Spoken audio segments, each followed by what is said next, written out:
Well, good afternoon, everybody. Actually, good evening. I forgot what time it is. It's 8 o'clock on Thursday night, and that means it is time for Everyday Equity. I'm your host and your girl, Dr. Matisa Wilbon, and I am super, super excited to be here tonight. Now, as you know, we took a couple of weeks off for hiatus, different things going on, but I'm so excited about being back with you tonight. I'm super excited about my guest. She's not just a guest, she's a friend. We were chit chatting and talking even before we got on. It was like we left off.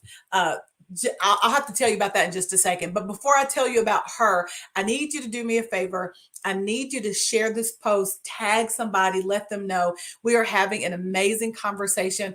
Mari, I see you on. So glad to see you. You're here every time. So I'm glad that you're on again. For those of you all who might be new, this is a new series. And so I know we're building up our audience, but I'm telling you, you want to be a part of this conversation. We're on LinkedIn and also on my YouTube page. I want to tell you very briefly about what this is and what I do, and then I'm bringing on our guest.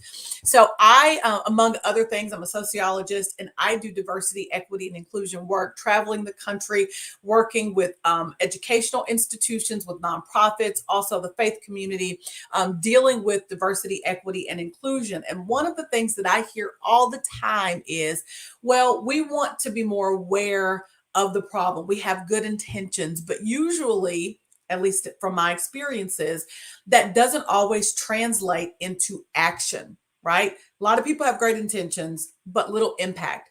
A lot of people want to be aware, but don't know what actions to take to make sure that they are equitable and just in their practices, policies, etc. The other thing that I find, and I think this is true because things have become so politicized, is that when people hear the word equity these days, it really is a turnoff. People don't want to hear it, don't want to talk about it. There's all kinds of pushback. People feel it in their bodies, right? You hear the term equity, and all of these negative connotations come into play. Well, I wanted to create a series that's really just a conversation with people who are doing this work, sometimes because it's specific to their job, other times because they just know the importance of doing equity work. And I just want to have a conversation. I just want to talk about what it is that they do, where they find equity fitting into what they do, what solutions that they've come up with. Why is that important? It's important to me because for me, equity starts and stops with education. Now, we talk about a number of different sectors, but for me, I really found my voice when I was a college freshman. I found that I needed to be the change that I wanted to see, even though I wasn't on an amazing campus. There were no faculty of color, there were no administrators of color, there were no leaders of color.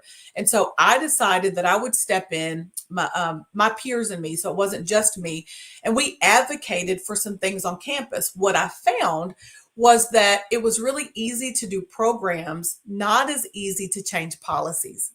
So I sort of stored that within myself. I went on to get a PhD. Became a professor myself. I'm going to talk about this with my guest that's coming on, but I started teaching at a wonderful university in Kentucky.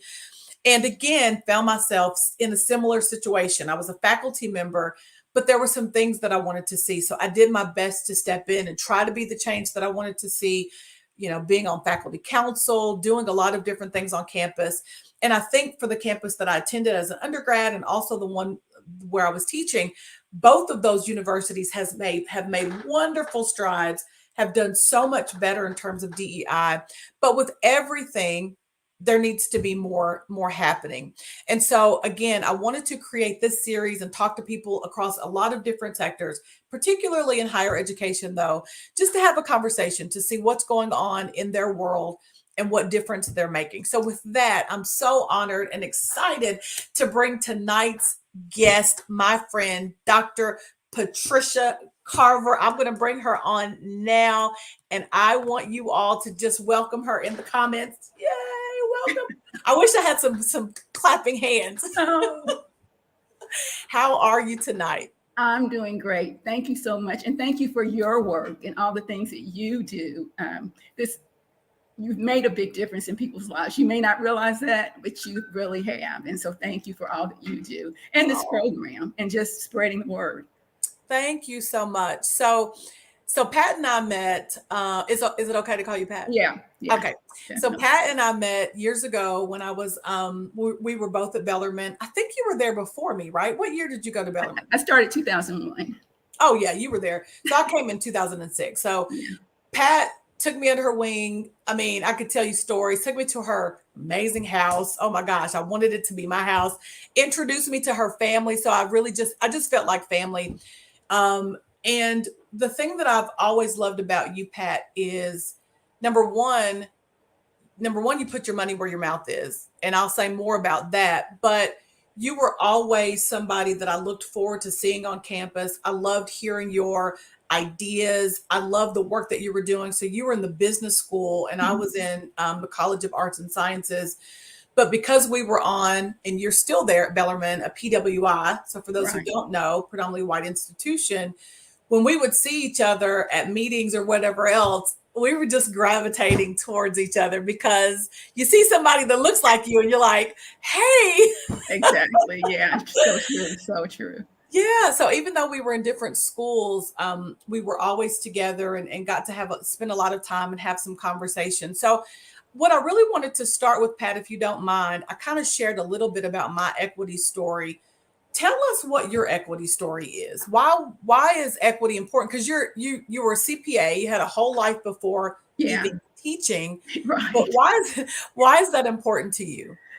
So, you know, you were saying that you were at a predominantly white institution. So when I grew up, segregation was just beginning to stop. So I went to an all Black elementary school. I went to Mhm, a mostly Black middle school and a mostly Black high school. So mhm, I lived in a Black neighborhood. We had to go to the Black movie. There was no place to swim because Blacks couldn't swim. And so I'm one of those people who never knew how to swim, one of those in that time frame. And mhm, so just having that, I didn't understand the value of that until I was in the 8th grade and had to go to a school. I went to a Catholic school, and this is when Catholic schools they weren't as popular, and so people stopped going, and they started combining the schools. I got combined with the white school, and I didn't realize what prejudice was. mm, I didn't understand that. I thought I did, but I didn't mhm, understand that until I saw, well, my goodness, they're treating us different.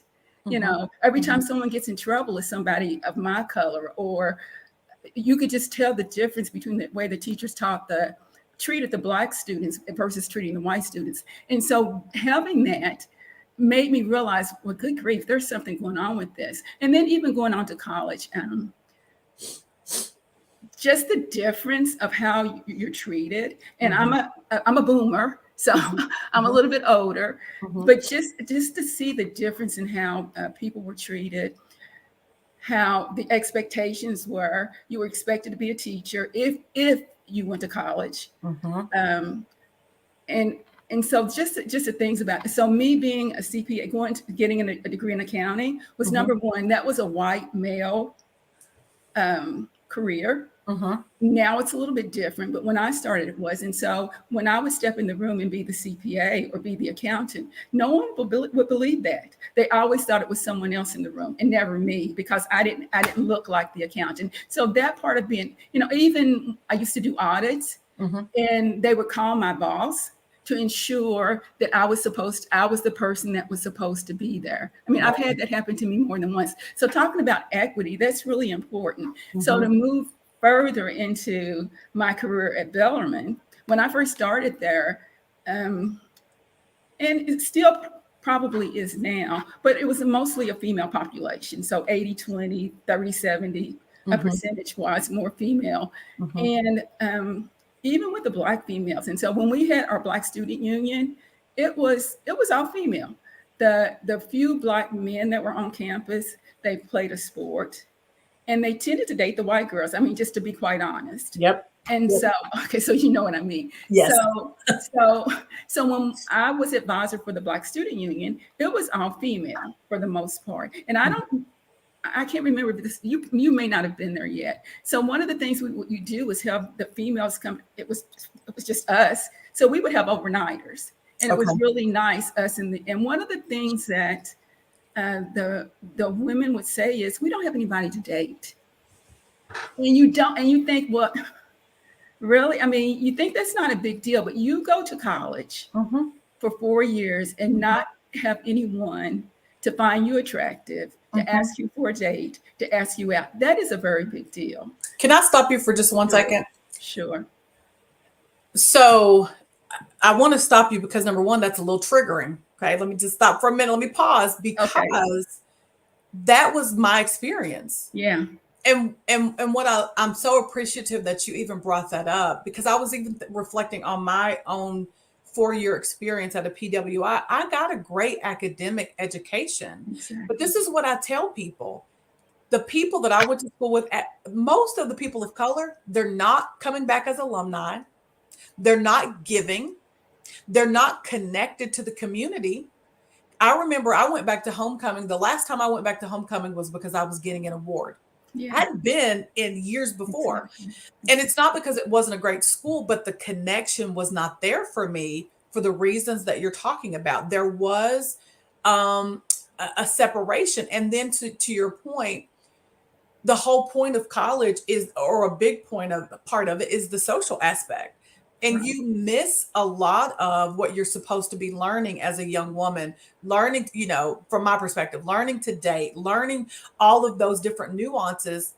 And a lot of my peers left, my peers of color, because they're like, I can't take this. Yes, So, exactly. Yeah, that's okay, but exactly. And so that was what they told. And just for my background, I got married right out of high school. And so, yes, I didn't have that experience, right? So I had my guy before I started college. And so that wasn't my experience. And so I really was like, oh, I never would have thought about that. But then when you think about your sense of belonging and your socialization and even your sexuality, I mean, if you don't have, what are you going to do? I mean, that's the time when you're really learning who you are. Absolutely. And so these women said that to me. And the reason why I'm telling you this story is that's what I wrote my PhD on. I remember. Yeah. And so, what were your, can you tell me, what were your findings? I don't think I've talked to you about that. Exactly. So one of the things that I went to 5 or 6 different private, because the university I teach at is a private. I went to 5 or 6 private, predominantly white institutions in the Kentucky-Indiana area. So I went to some in Kentucky, and because we're on the Kentucky-Indiana border, I went over in Indiana as well. And so like a 200-mile radius around Louisville is the schools I went to. And the findings were that exactly what I just told you, Black women, they didn't have anybody to date. It was a color issue, a skin issue. The darker you were, the less you were seen as being beautiful or attractive. The guys dated predominantly the white girls. And so that, it was just really so different. I mean, I kind of knew that was what was going to happen, but just to hear the women say that. I interviewed 22 women, and I think all but one said that was their experience. All but one. Wow. And that one person was a popular star on the basketball team. So I think everybody loved her on campus anyway. And so I think her experience was a little bit different because she was an athlete. But, to a woman besides her, that all the women said exactly the same thing, that they didn't have anyone to date. Their school, they were getting great educations, just as you said, very happy with where they were at academic wise, but no one to socialize with. No one that looked like them. I think our campus, believe it or not, had the most faculty of color. And we didn't have many. No. And so to hear that, and this is the experience of these women. And to hear that in 2021, 22 or 19, I can't remember. 2019, yeah. And so I didn't get my PhD until later because I didn't feel like I needed it. And so that's a whole nother story. And so the reason why I got my PhD was it was more of a competition type thing for me. I don't want to live vicariously through anyone else. And, there were only 2 people in my department that didn't have a PhD. That was me and one other guy.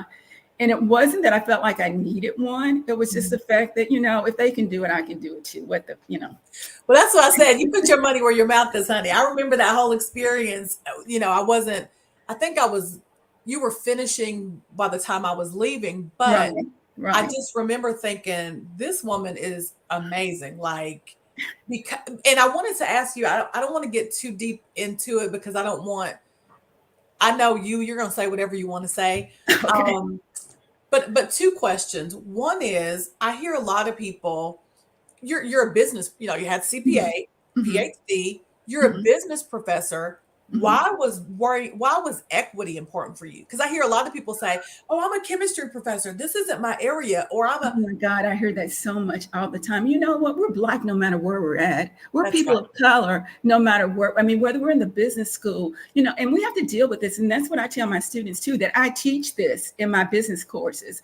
No matter what, you're going to be dealing with people who are different from you. And if you think everyone is going to look like this utopia this university that you're on, you're Mhm, going to be in for a big letdown. mhm. And so it's important no matter whether you're in business or chemistry. I mean, think about the nursing. When you go to a hospital, I'm in nursing. I don't have to deal with this issue of, yes, you do. When you Right. deal with the people, when I walk People. in the door, I want you to experience me as who I am. And That's I right. want you to see me who as I am. I That's don't right. want you, I'm more than just and that's what I tell my students too. Let's not pretend that you don't know I'm a Black woman, because you do. Yeah, And so listen. And listen, I want you to know I'm a Black woman because exactly, it is part of my exactly. experience, and Yes. it's gonna, it's funny because I'm working right now with an organization, a group of chaplains, and one of the things that they wanted, they're dealing with health equity, they're dealing with people at their bedsides, and they're like, I want to have conversations about race and make sure that I'm saying the right things and I'm helping in the right way. So to your point, and these are a number of different types of people, Mhm. but the point to be made is they're chaplains, they're doing spiritual work, but they're doing it with people, they're trying to help people. So that's why Yeah. these conversations Yeah. Yeah. are important. Do you think, Pat, getting your PhD, do you think, I know it was for yourself, Mhm. but as a woman of color on a PWI or any campus, do you think that was also important to that experience? You know it was important to the experience. And too, like I said, it seems like over the last 5 years, I've been asked to do so many things. I'm still the same person. Mhm. My knowledge might be a little bit more because I do have a PhD now, but I'm really no different. And so the things that I get asked to do now versus the things that I got to was asked to do before I had a PhD, it's just a whole different world. And all Mm, because I have two little initials or in front of my name or three initials behind my name, mhm. my knowledge is basically just the same. My experience, although I did research on those women of color who didn't have anyone, I knew about that before, Yes, before I had a PhD. right. And so just the difference of that. And so to see how people react to me now versus how they reacted to me, even in the classroom, just the difference of, Mhm, mhm. so yeah. And so it's important, so, especially if you're on a campus, on a Ab- college campus. Absolutely, because there are hierarchies, as you said, Yeah. Yeah. having it, not having it, and then Yes. that intersectionality of being Mhm. woman, Black, and then what that Yes. means. And All yes, and I really never felt like, it wasn't about the money, and mhm. that, but it was more about just the respect and, really, I'm not getting a PhD. I'm getting it just because I can. Mhm. and, Yeah, and yeah, and so it's not anything I need. I teach the exact same thing. What I teach has not changed at all. that's So so it hasn't changed my what I do, mhm. but it's still just a difference there. It's just a difference. So tell me about this. So I noticed that the when I left, it was the Office of Multicultural Affairs, I think, or something. Yes, yes, Now I see that it's the Dr. Patricia Carver Office of Identity and Inclusion. Is that what it yes, is? yes, Please take me on this journey yes. because All I'm right. so excited about that. All right. So, I'm big on equity. And like you said, I like to put my money where my mouth is. Mhm, So I was fortunate enough to get my PhD for free for mhm, the most part. mhm, And so we were talking in the program, and believe it or not, my cohort was predominantly Black. And that was such a great experience too, to be at my university and to have a cohort there that we could say, it was predominantly Black, and it made such a difference in what I learned and how the whole environment. And so, I was talking about, I'm going to give back because of that. I want to donate, for the most part, the money that was paid, that I got a free education. So I want to donate that money back. Mm-hmm. And so, we talked about doing a few different things, just in a group, some of the things that we could do, just all of us. And so I thought, well, scholarships are great and students need scholarships, but I see those come and go, just being a faculty member, and how they're great for a while. And then people tend to forget about that they're there. Mm-hmm. And the money just kind of gets put over someplace else. And so I thought, we were doing a thing where you buy a little brick and put your name on the brick. And I thought, I could, buy a few bricks or buy a huge brick and put my name on a brick. And my dissertation chair, who happens to be Black, and Dr. DJ Mitchell, I'm throwing your name out there if you're watching.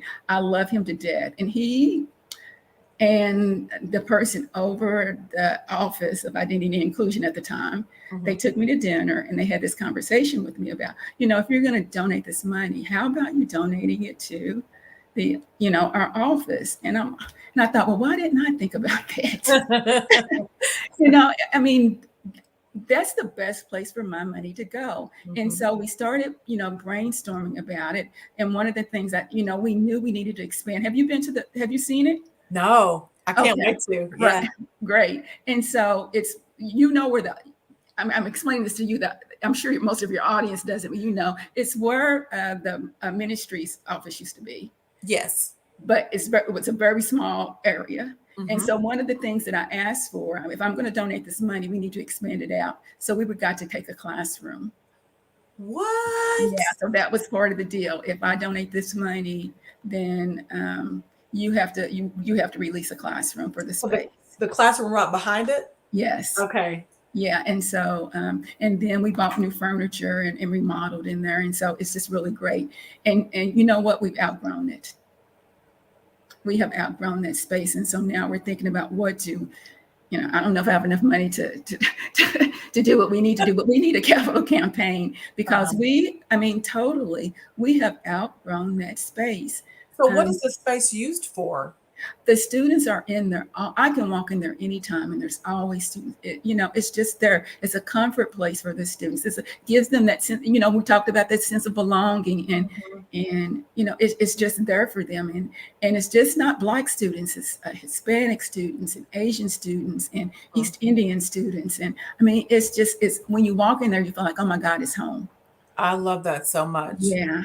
And I'm wondering, when I think about this, I always think about retention, right? Because we know how to bring students to campus. Yeah. We don't always know how to keep them. Exactly. I'm wondering if there is are there studies being done at all where people are looking at, since you've had the office, to retention? Yeah, and we know that. And so, we've had those programs even when you were there, the early nights program, or I don't know what they called it when you were there, but they're still doing it and they're finding. And now we have enough students where we can have peer mentors. And so, that's great too. And so not only do we mentor, but their peers, we have enough peers to mentor the students too. And so, yes, the retention rate, it's still not where I would like it to be, but it's so much better. And, and it's not for everybody. And I both know that, but the students who are there, they thrive. Yes. They thrive. And that's what some of those words that we want to hear, belonging and thriving. And so, right. Yeah, exactly.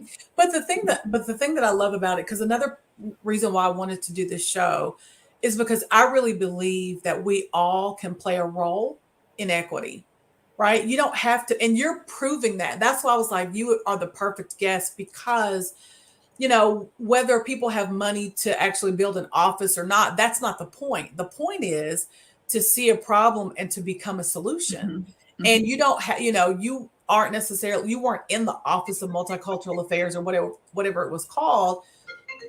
You're in the Ruble School. Pat's so important. She's getting all these phone calls. I love it. But you're in the Ruble School and you see yourself as a solution. Yeah, and you can be in any school. I'm Black no matter where I'm at, and Right. there's equity issues no matter where I'm at. And so, That's right. I am in business, and one of the reasons why I'm in business is because when I was going to college, I didn't want to be. I wanted a job where I knew I was going to be able to support myself in any circumstance. And that's why I majored in accounting. So it wasn't my love for business. It wasn't my love for accounting. It was my love for being able to take care of me. I like that.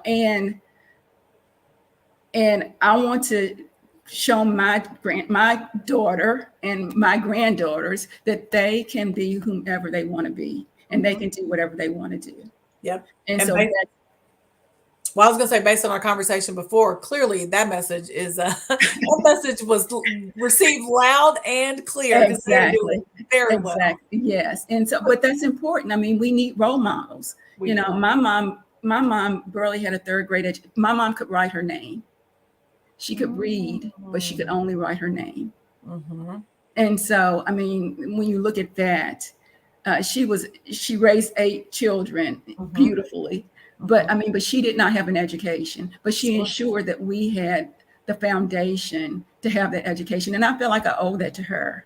Wow. to give that back. And so, I mean, when you think about those kind of things, I know that I wanted my granddaughters and my daughter to be, no matter what, you can have I want you to be able to take care of yourself no matter what. Absolutely. Yeah. So this is my question.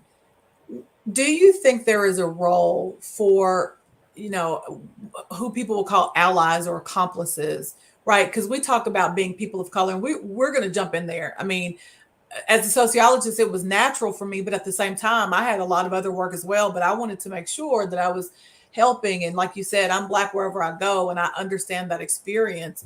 What is the role of somebody who may not have that experience of being, So, we haven't talked about my program, my Women of Color Entrepreneur Program. No, we're going to. Okay. But, I have allies.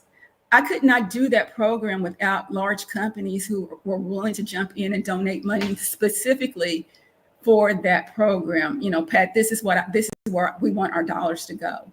And so they are great allies. And you know what? That's social capital. And so when we talk about, we can call it allies or we can call it social capital, because that's what we need. We can help. We need more than us to help us. Wait. I need to write that down. We need more than us to help us. Yes, I mean, we do a great job of helping each other, but it's just not us. And and I know that just from this program, how much I need others who have resources that I do not have. So let's segue into that, because that was the last segment that I wanted to have. Tell us about the program and tell us about the inception. Like, where did the idea come from? Okay. So I have to admit it wasn't my idea, but I did take it in when I heard about it. And so our last dean, not the dean we have now, our last dean, the school that she came from, they had a program where they work with entrepreneurs out. They have professional programs for entrepreneurs. And so, what we do is twofold. Because of our accreditation, we have to do certain things in the community. And it can be whatever you want it to be. It could be helping in schools or helping a business or what have you. And so she approached me. She knew what my background was, and she knows about my equity issues and how that's really important to me. And she also knew that my PhD was working with women of color. And my PhD is in education, it's not in business. And so I'm a little kind of an outlier with that.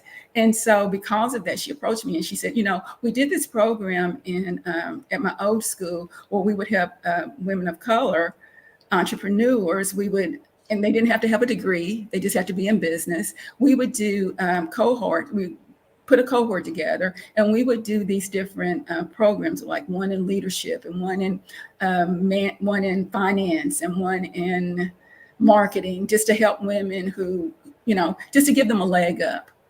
And so she introduced the program. And so when she told me about it, I'm like, yes, this is the best thing of anything that I've done at Bellarmine. I felt like this was the best idea. I mean, in my 22 years, I've not felt so alive about a program. Wow. And so I was able, I took it and ran with it. And so what we do, and when I say we need allies, the program is $7,500 per student. Wow. And each woman gets to go for free, because Wow. we find businesses in the community that are willing to donate money to pay for these women to go through the program. And how many women per cohort? We have 10 women per cohort. Oh, wow. And we also are able to do a pitch competition and give the top winner $10,000, the next woman 5, and so in 2,500, and then 1,000. And so one of the things that I know, I'm not an entrepreneur, but I know we could have as many programs as we want, and we could teach people as much as we want, but that without funding, your business is not going to go anywhere. And so I really, that was important to me too. And so the first year, we gave $3,000 away, which was nice. In the second year, last year we were able to do $10,000, and this year we did $10,000 to our top winner. Now, $10,000 to some people is not a lot of money, but when your business only brings in, the average Black women business only brings in about $24,000 a year, believe it or not, whereas white women make over $142,000 on average. Wow. So when you start looking at those statistics and understand where we're at and where we need to be, $10,000 is a good amount of a seed money. And so we only take women who are in their first 2 years of business. Okay. So that, because we had to figure out, okay, what are we going to do? We don't have enough money. We don't have enough bandwidth to help every business. And so who do we think that could benefit the best by this program? And so 0 to 2 years is what we take. And then we let them do this pitch competition. And like I said, the money that they get through the pitch competition is seed money for them. And, a lot of times, what does it take to borrow money from a bank? You need, oh my God, I've got a brain freeze. This, you can tell my age. Collateral. I was going to, okay. Yeah. Oh yeah. So a lot of times if you don't have that, or if your partner's not willing for you to put up the collateral for, your home or what have you for that business thing, going to the bank is just a waste of time. And so just being able to do that, and the partners that we've had, I want to really, is it okay for me to pitch out their names because they've been so great? Yes, okay. Absolutely. So Republic Bank is a regional bank in our city. They've been with me since the beginning. They've sponsored our program. I'm just so excited about that. We have one woman who is just Dr. Angelique Johnson.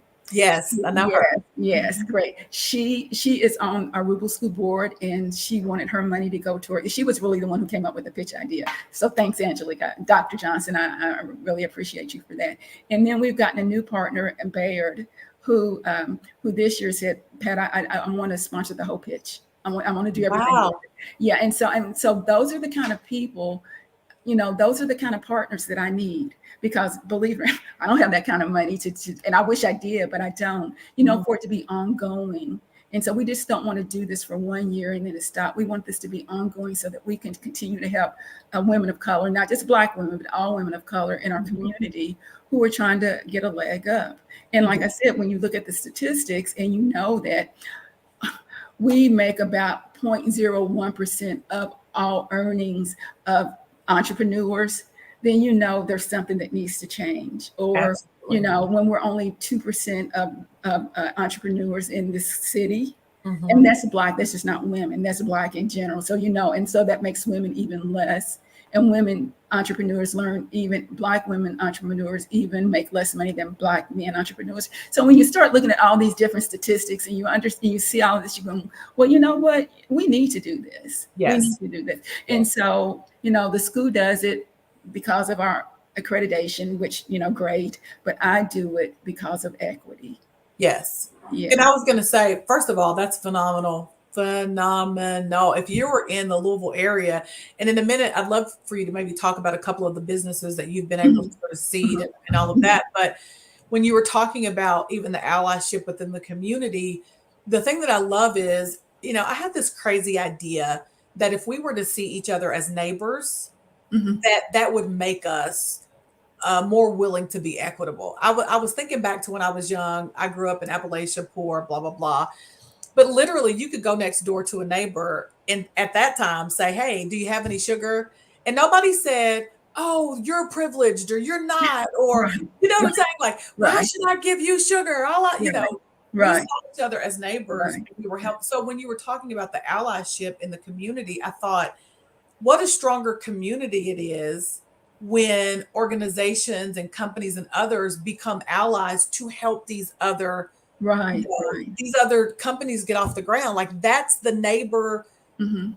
that's the neighbor idea that I think is Mhm. so Mhm. important that would help us look towards equity much more than us being so, just negative Right. about it. So Right. talk to me about, what you think about that, or and even what some of these Yeah. And so when I mentioned to you about social capital, so yeah. we need them too. So, I mean, it's great. The cohorts together and they work with each other, but we need mentors and we need uh, introductions. And Mhm. so, and those are the people that can do that for us. And we just, I mean, it's great that we serve our community because most of the women, their businesses do serve our community. Mhm. And that's great. But if they want to be very successful, they're going to have to branch out too. And how do you do that? I mean, it's just the networking. Networking is so important. And that's one of the things that the businesses can bring to us as well. They can help us with the networking part of it, introduce us to people we don't know, or Yes. or use that in your business. We have a florist. If you need flowers, go to our florist. Or Yes. if you need catering, if you need coffee, go to our coffee shop. Mhm. Order into our coffee shop. You don't have to Mhm. do it every time, but you can do it some of the time. Absolutely. You can change up your vendors, and so it's those kind of things. If you have if you want to do something with mental health, we have someone who was in our program who worked in mental health. And Mhm. so when we start thinking about all the different areas, and one of the things that it has done for me is now we have something called Buy Black Louisville. It's on Mm. Facebook. And so before, when I would need something done, like right now, I want to get my house painted. So, and I'm horrible with this kind of thing. And so I need someone to help me with colors. And so what did I do? Went to Facebook and put in, go to Buy Black Louisville and say, is there an interior designer on here who can help me with colors? Before, I'd probably just go to the internet or look in the phone book and just find someone. Now I have a resource where I know I can put money back into the Black community. Wow. And so, when we start thinking, and so that's that whole idea of social capital Mhm. and how we can start helping each other. But I mean, and we want to do it for our community. We want to keep our money in our community, but why can't we bring somebody else's money into our community as well? That's right. Yeah, That's yeah, right. yeah. So did the Buy Black Louisville, did that come out of this program, or No, was no, that no, no. I okay? found out about it through this program. So you'd be surprised some of the things that I've learned by just actually working with these women and just doing my own little research and, you know, hunting up women to be in the program and just finding out what's in our community that I didn't know about before. Mhm. And so and that's great that we have this site. You can just do that. So anybody who's listening in Louisville, if you want to use, go to Bob Like Louisville on Facebook, and you have to join the group. But then if you want something, I needed a seamstress. Mhm. I probably would have went to some dry cleaners and paid an exorbitant amount of money to get something done. Mhm. To my cap and gown, I wanted to put pockets in it. And so, but yeah, now I have a Black seamstress that I You found. need your wait. You need your book. You know me, I needed my book in my pocket so I could read. Yes, of course. Oh, I'm sorry. I love that. Okay, go ahead. Yes, but it's just that simple. And because of that, I would have never found her in a million years, and I Mhm. never would have even thought about it. So it's those kind of things that maybe the average person who doesn't know, especially if you're not I'm not an entrepreneur. Right. I teach at a university, and so I know what I know. Mhm. But there's so many things that I don't know that I've learned through just working with these women and the programs. There's programs and programs out there, and people are willing to give. The Breonna Taylor. We started this right after Breonna Taylor, Mhm. her murder, and I Mhm. think because of that, they were looking for something Sure. anyway to Sure. do, and so this was just the right program at the right time. And Mhm. so, and I don't want it, I hope it's not the soup of the day, you know, Right. and, Right. and that does concern me a little bit, what's going to be next year, or the next year. But, like I said, so far, the businesses who have our allies, they've been so good to us, and they really That's helped us good. in these programs. Mhm. Well, and what you're saying, it seems it can seem so small. Like as you talk about Buy Black Louisville, or using the programs of the companies that are part of this program, that seems small, but it's big. Imagine if companies on their vendor list say, we want 50% of the companies to come from the organization or the companies in this program. That makes a huge difference. And I guess if you're going to invest your money in these programs, in these businesses, why not use them? If it's good enough to invest your money, you should use those businesses if you can. Absolutely. So, it just makes sense to me. And I, like I said, I've learned so much, just even the statistics. I mean, I kind of knew, but I had to write a report, and just even doing the research and writing the report and finding really how dire it is. I mean, we're the fastest growing population of entrepreneurs. That sounds great. Mm-hmm. When you just say that, but when you dig down and you find out, we make the least amount of money. We have the hardest time borrowing money, and no one wants to do business with, so we're growing, but how long do we get to stay in business? Right. We're the most educated group of entrepreneurs, and that all sounds great too. But what happens, is it enough to support your family? Because right now, the average entrepreneur makes $24,000, Black woman entrepreneur. That is not the cost of living in this city. So that means, what it means? It means that they're doing this and they have another job on the side. Right. And yeah. So two last questions, and then we're going to wrap up. And thank you again for being here. This conversation is it's making me excited. I'm thinking about, what can I do? What kind of program can I create? But have you all thought about, or have you thought about expanding this? I hear some of what you're saying. It sounds like you are. I would love to, I think that the size is right. I don't want, we talked about that. And at first, I was really upset with my dean, because I was thinking, we need to do 50 women. We need to, I wanted it as big as we possibly could get it. But, the cohort, they can really, it can be more cohesive with a smaller amount. So instead of growing the numbers within the program, I would like to maybe we just run it once a year, and it's 6 months long. I would love to maybe run it twice a year. And then that way, and then, maybe expand it a little bit. But again, and that's resources too, because right now we have some women, professors that are teaching in the program. We have entrepreneurs who are teaching in the program, and just other business people. I mean, so we're trying to find people that are willing to do that too. And, we're asking them to give up their time for a measly amount of money that we're paying them to do that. And so that all becomes part of the problem too. One of the things that we weren't able to do that we wanted to, it's difficult to find mentors. And so we thought that we could, hit up the community and find people, entrepreneurs, experienced entrepreneurs who would be willing to mentor a woman. You don't realize how many people I ask, and everybody's like, I'm just keeping my head above water. Wow. And I just, I'll come and speak at your program, but I don't have time to just work one-on-one with someone. And so we're not there. I still think we have a little bit more work to do in that area. Yeah, no, that makes complete sense. Yeah.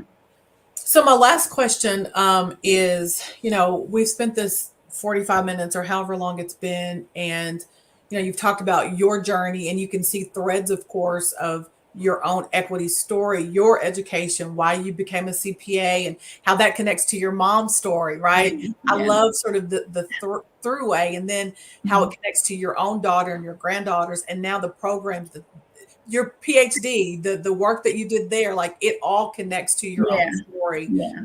And I guess my question to you, and I ask this of all my guests, for people who say, I don't have all of the answers. Like I heard you say some great things before, where you were like, I know my experience and I don't know a whole lot more than I did before. Like, of course, more, but a lot of it was intuitive, or your experience, or just your knowledge. Yeah. For people who feel like they have to be equity experts, what would you say? Because we're talking about solutions. Like, what advice would you give them? So volunteer. I mean, so even if you feel like it's just me, I can't do it, I probably would have said that before too. So if someone gives you a great idea, if you can run with it. I mean, this idea wasn't mine. but I took it and ran with it because it was such a great idea, and I could do that part of it. Mhm. And so I wish I could say, oh, it was my idea, but it was Well, the someone else's. execution is the hardest. A lot of ideas, but a lot of Yeah, people don't. yeah, Yeah. So yeah. But I mean, but still, so what can you do? Can you just, make phone calls? Or, someone in the program said to me, I'm willing to help, I don't want to work for Bellarmine, but if you need me to help you try to raise some money, I don't mind making a phone call to some business. I mean, that kind of thing. And how easy is that? So it's not a lot, but if we could have someone just to do all the things that I have to do, we have great people. A woman just emailed me out of the blue and said, I want to donate to your program. I saw something on Instagram, and I thought, oh, and she had a Gmail account, and I thought,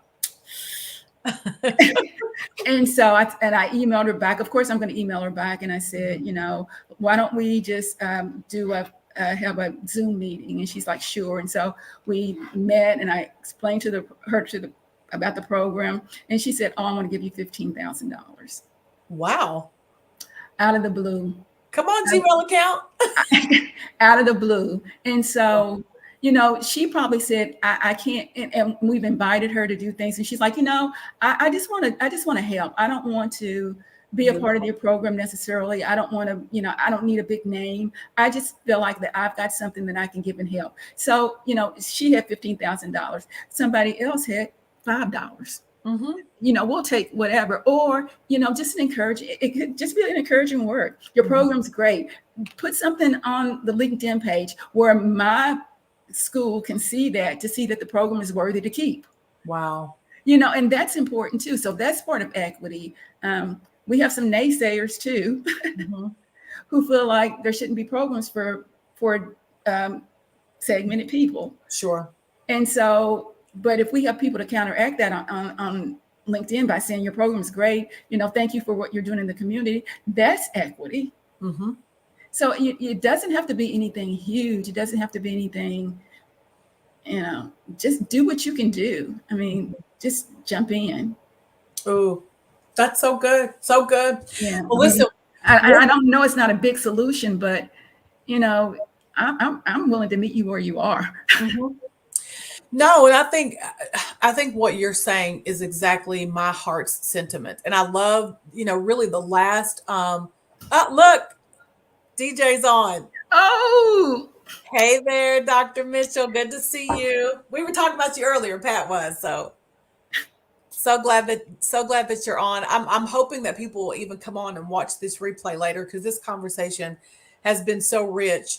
What I wanted to say at the very end is, and I want to use the words that you just said, Pat, it doesn't have to be big, but just jump in, right? Jump in. It's not about money. It's not, I mean, although we like money, yes. it's not about a certain thing. It's about seeing a problem and seeing what you can do to be part of the solution.